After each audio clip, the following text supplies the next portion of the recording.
The boy who always talks back. Max was a clever boy. He always had something to say, whether it was a good idea or not. If his mom asked him to clean his room, Max would cross his arms and huff, "I'm not cleaning it. Why should I? It's not fair." If his dad called him to breakfast, Max would groan, "I don't want that for breakfast. I wanted pancakes." At school, things were just as dramatic.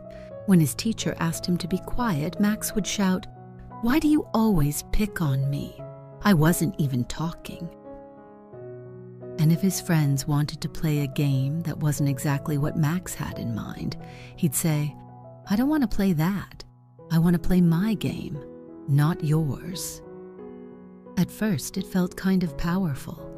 Max thought he was in control, throwing his words around like he was the king of the world. But the more he talked back, the more people seemed fed up with him. One morning, Max's mom asked him to put away his toys, and Max didn't like that one bit. "Ugh, I don't want to," he groaned. His mom gave him that serious look. You know the one. But Max didn't care. He stomped his foot and muttered, "You're always bossing me around." His mom sighed, her shoulders slumping. "Max, if you keep talking like that, it's going to hurt our feelings." But Max didn't care. After all, what did it matter if he was a little rude? He felt better when he let it out, right? Later that afternoon, Max went outside to play with his friends. He ran up to them, full of energy, and demanded, "Let's play my game." But his friends just stared at him for a second, then shrugged and said, "Nah, we're going to play something else." Max blinked. What? That didn't happen. He was Max. People didn't say no to him. But there they were, walking away. Max stared after them, blinking in confusion. "But I'm the one who knows how to play all the fun games," he grumbled. "Why don't they like me?" That evening, Max called his dog Buster to come inside, but Buster didn't come. Max stomped his foot. "Buster, come here right now."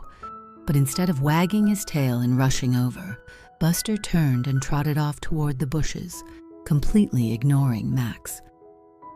Max gaped in disbelief. "Why does everyone ignore me? What's going on?"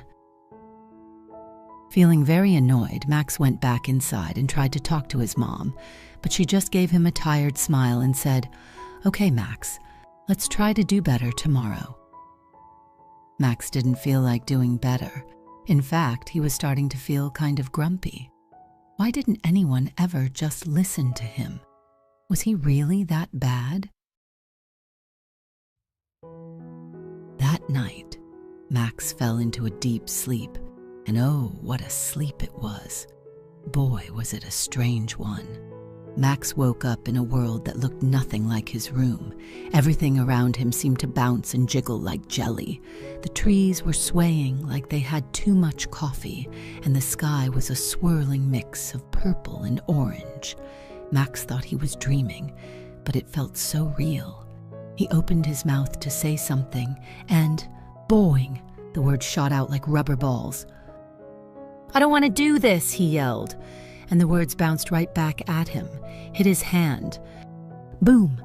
Max stumbled back. He tried to run, but the words came faster and harder, bouncing off the ground like they had a mind of their own. "I don't want to clean my room," Max yelled, thinking maybe he could get away from them. Max tried to dodge them, but it was like being trapped in a giant angry word machine. The more he yelled, the more the words came back at him. They didn't just bounce, they seemed to be multiplying, like some sort of giant word monster. "I hate this," splat. "I'm not doing it," bam. "You never listen to me," zap. Each word hit him harder than the last one, and he found himself covered in a pile of bouncing, angry words. He could hardly breathe. "This is horrible," he cried out. "Why does this keep happening?" Just as Max thought he might get buried under the word avalanche, a figure appeared. It was a wise old owl, perched on a nearby tree. The owl blinked at him and said, "Max, do you see what happens when you throw your words around carelessly?" Max blinked back at the owl. Yeah, they hurt me." The owl nodded. "Exactly. Words are powerful. When you speak with anger and frustration, they come back at you. They don't just affect other people, they affect you too." Max was confused. "But I didn't mean to hurt anyone," he said, rubbing his head. "I was just saying what I felt." The owl smiled gently. "Sometimes, Max, when we speak without thinking, we create chaos around us. But when we choose our words carefully, when we speak with kindness and respect, we can create peace." Max stared at the owl. Slowly, the bouncing words began to disappear. They didn't pop or explode. Instead, they just vanished, like they were never there. Max felt a sense of calm wash over him. Max woke up suddenly with a start, his heart racing from the dream. He sat up in bed, blinking in the quiet morning light. Was it just a dream? It felt so real. His mom walked in just then. "Good morning, Max," she said, smiling brightly. "How did you sleep?" Max looked at her, still thinking about the strange dream. "Mom, I had the weirdest dream. There were these words bouncing all over the place, hitting me, and I realized I was the one causing it." His mom raised an eyebrow, amused. "That sounds like a wild dream. What happened?" Max took a deep breath. "Well, every time I said something rude or yelled at someone, my words came back at me. They hit me, and it hurts. And then I realized I was making everything worse with my words, not better." His mom nodded thoughtfully. "Sounds like that dream taught you something important." Max's face lit up.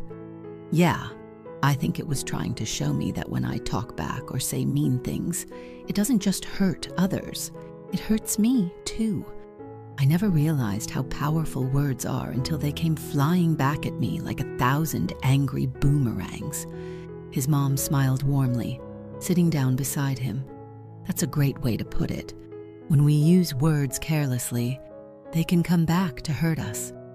But when we use kind and respectful words, we create better relationships with the people around us and with ourselves." Max thought about this.